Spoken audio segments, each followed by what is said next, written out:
Pero después de eso yo me tuve que ir a la CEPAL a trabajar y entonces ahí me empecé a vincular con la gente que trabajaba con los artes visuales. Como Ya. tú dices, me vinculé con Ronald Calle y la Catalina Parra, Ujú. con Eugenio Dittborn, Claro. con la Nelly Richard, con las que tuve siempre una relación bien impecable, diría yo, Ya. y con las cosas que ella hacía, porque tenía una iniciativa esa Sí. mujer. Ujú. Y cuando ella escribió un libro que después todo el mundo critica, y esto de las márgenes Ah, instituciones, sí, sí, me claro, acuerdo. bueno, resulta que yo dije, pero por fin alguien hace un cuento de lo que nos está pasando a Es nosotros, cierto, sí. porque a mí me angustiaba sobremanera que todas estas cositas que se hacían no tuvieran cuento, es decir, no hubiera un hilo Sí, que las juntara. sí. Y uno podía estar en desacuerdo con el hilo de la Nelly, Ya, pero era un pero había por alivio lo menos, claro, el enorme que hubiera un referente del hilo. relato de lo que estaba pasando. ¿Tú te Exactamente. acuerdas que ese libro, Márgenes e Instituciones, de la Nelly Richard, que debe haber sido publicado como en el 86, Sí, 87, claro.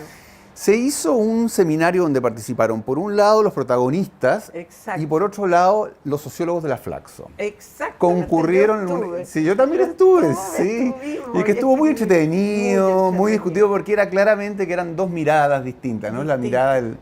del sociólogo, que venía además de un sociólogo igual. Había sociólogos de la cultura, y pues estaba Brunner en ese Brunner momento que estaba, se sí. dedicaba a eso, pero había una resistencia por parte más bien del mundo de los creadores de ser sobre como teorizados en ese Claro. momento, porque uno de los elementos, yo creo que, y tú participaste en eso, uno de los elementos que tenía que ver con la producción estética era ser, era resistir el logos también, ¿no? Claro. Porque el logos estaba del lado del poder, ¿no? Y una forma de resistir la dictadura era buscar estrategias discursivas, estrategias representativas que no pudieran ser cooptables, ¿no? Exactamente. Ujú. Eso ayer habló Andrés Claro también en la presentación de su libro y también eso me interesó muchísimo a mí, Mm. porque hay ciertas cosas que yo sostenía que eran como lo de Toribio el náufrago en algún momento y que ahora se han generalizado. Sí, Yo sostenía que en esa época había que hablar en difícil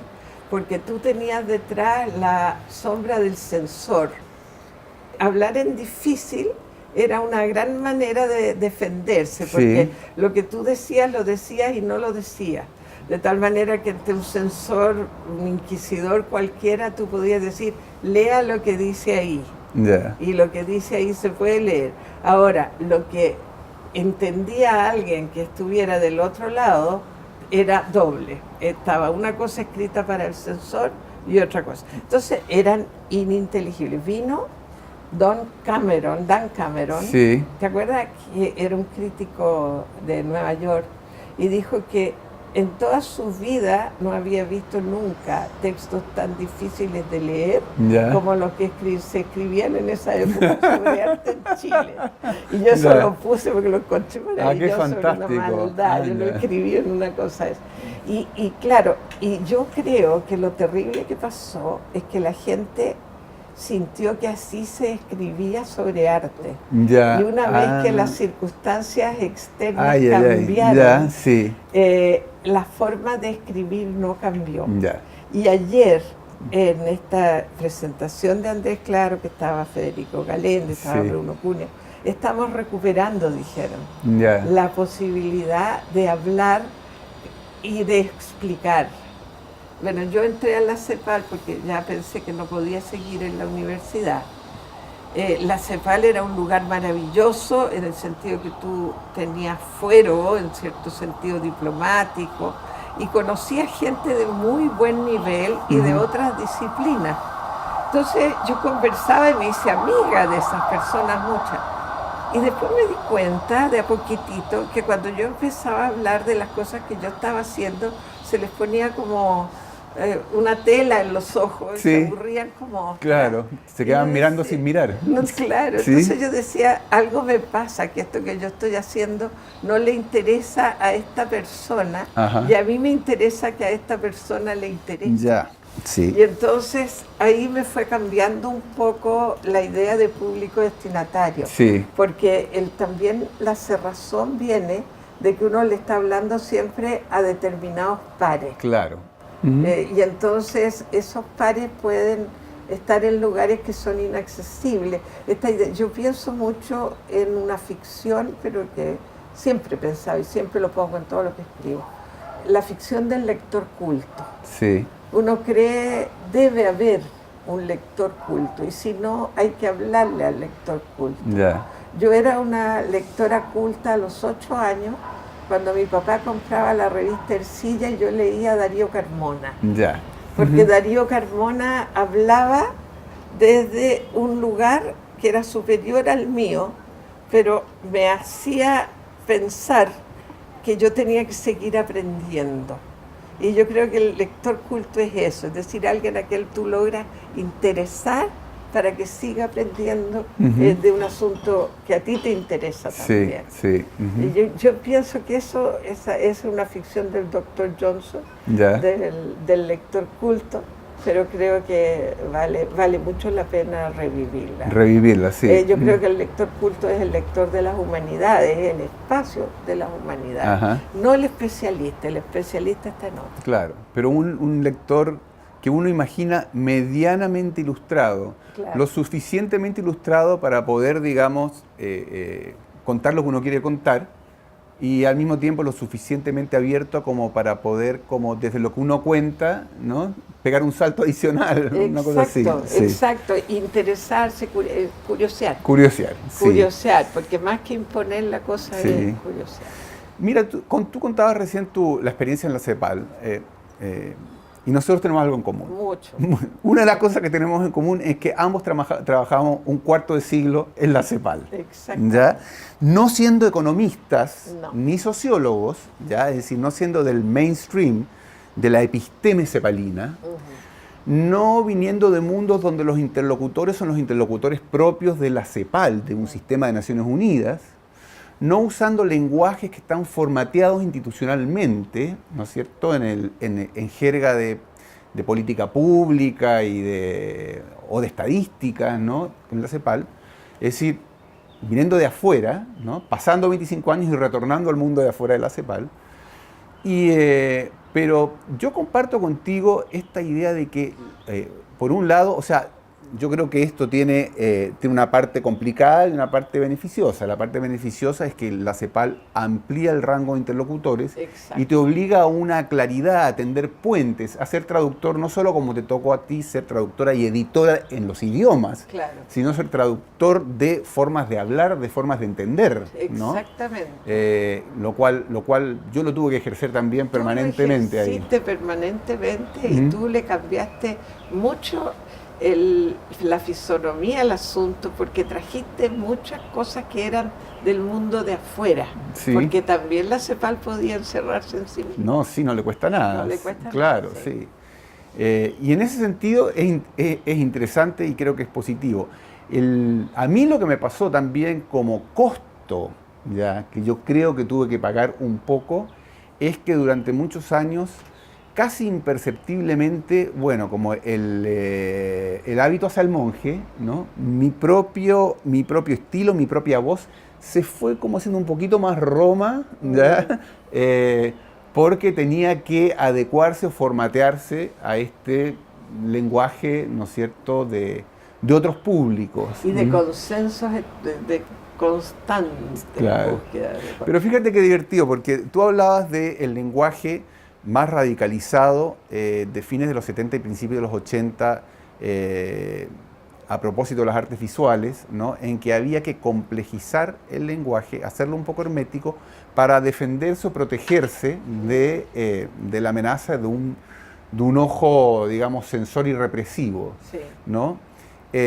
Mi experiencia en la CEPAL es que lo que había que hacer era escribir en un lenguaje en que al final uno estaba contra nadie, de alguna manera, ¿no?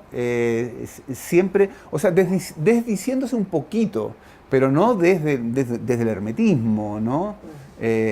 sino desde la diplomacia. Desde la diplomacia, sí.